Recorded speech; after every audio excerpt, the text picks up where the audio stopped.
Agri Bangla ইউটিউবের পক্ষ থেকে আপনাদের সবাইকে স্বাগতম জানাচ্ছি। আজকে আমি আপনাদের উদ্দেশ্যে আলু ভিত্তিক একটা শস্য বিন্যাস, যে বিন্যাসের মধ্যে বছরে 4টা ফসল থাকবে, আলু এবং 3টা ধান।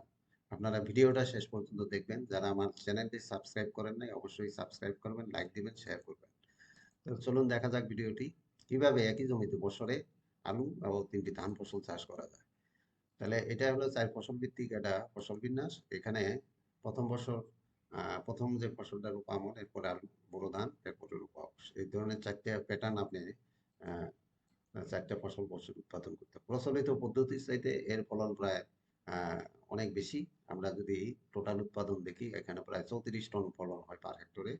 আর প্রচলিত পদ্ধতিতে শুধু রোপামন আর বোরো ধান করে এরকম শস্য বিন্যাসে মাত্র 14 টন ফলন আসে। আচ্ছা, এখানে যে জাতগুলো ব্যবহার করবেন আমলের জন্য বিনা ধান 7 সবচেয়ে সংক্ষিপ্ত সময়ের ধান। এছাড়াও আপনি ব্যবহার করতে পারেন আমাদের যে বিধি ধান 93, 94, 95, 49, 87, এই জাতগুলাও আপনারা ব্যবহার করতে পারি। আলু 7 দিয়ে গবেষণা করা হয়েছিল, তবে আপনারা আরো বেশ কিছু জাত এখানে ব্যবহার করতে পারেন, যেমন সানশাইন ভ্যারাইটি, প্রাডা, সান্তানা, তারপরে কুইন এনি, কিউ, আর একটা আছে কম্বিকা, তারপরে ডোনাটা, ডায়মন্ড, গ্রানুলা, বাড়ি আলু 62 এবং মিউজিকা।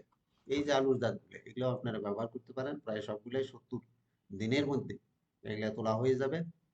আর ধান হিসেবে বড় ধান, বিরি ধান 28 রাখা হয়েছে। 28 আপনারা খুবই অল্প দিনের মধ্যে কেটে আপনারা করে রোপা আউশ হিসেবে পাড়ি দেওয়া বা 48 জাত এখানে করতে পারেন। আচ্ছা, এটা প্যাটার্নটা হবে রূপামন অক্টোবরের মধ্যে হারভেস্ট হয়ে যাবে। এরপরে আলু লাগাইতে হবে। আলু লাগাইলে এটা চলবে জানুয়ারির লাস্ট উইকে, এটা হারভেস্ট হবে। এবং বোরো ধান লাগাইতে হবে, আগে বীজতলা তৈরি করে রাখতে হবে ডিসেম্বরের মাঝামাঝি, এবং এটা এপ্রিলে যে হারভেস্ট শেষ হয়ে যাবে। এবং রোপা আউশটা এপ্রিলের ফার্স্ট উইক বা সেকেন্ড উইকে চারা করবেন, এবং এটা জুলাই মাসেই হারভেস্ট হয়ে যাবে। এইভাবে বর্ষাতে 3টা ধান সহ আলু আপনারা একই জমিতে উৎপাদন করতে পারবেন। তো এখানে কিছু নিয়ম কানুন আপনারা দেখবেন, যে এখানে রোপণের সময় কি কি সার দিতে হবে, কতটুকু বীজ লাগবে, এবং সার প্রয়োগের কয় কিস্তিতে দিতে হবে, এই বিষয়গুলো এখানে তুলে ধরা হয়েছে। আচ্ছা, এরপরে আপনার বীজের হার কোনটায় কতটুকু হবে, আলুতে কতটুকু বীজ লাগবে, ধানে কতটুকু বীজ লাগবে, এই বিষয়টা দেওয়া হয়েছে। আলুতে সাধারণত হেক্টরে 1500 থেকে 2000 কেজি পার হেক্টর বীজ লাগে। আর ধানের বেলায় 25 থেকে 30 কেজি পার হেক্টর বীজ লাগে। পরিচর্যার মধ্যে এখানে নিড়ানি, আগাছা দমন, চারা রোপণের পরবর্তী যে কাজগুলো, এগুলো সেচ প্রয়োগ করতে হবে প্রয়োজনে। হ্যাঁ, বিশেষ করে এই আলুর ক্ষেত্রে, যে আলুর ক্ষেত্রে আপনার প্রথম সেচ দেওয়া হয় সাধারণত। এছাড়া লাগানোর সময় এটা প্রথম সেচ দিলেন 25 থেকে 30 দিন পর, তখন স্টোলন বের, ওই সময় এটা সেচ দিলে আলুর বৃদ্ধি ভালো হয়। তবে আলুর বৃদ্ধির শেষ সময় 60 থেকে 65 দিনের মধ্যে সেচে তেমন প্রয়োজন হয় না। আচ্ছা, নিষ্কাশন, অতিরিক্ত পানি হলে এটা নিষ্কাশনের ব্যবস্থা করতে হবে। আর ফসল কাটা, উপযুক্ত সময় ফসল কেটে ফেলতে হবে।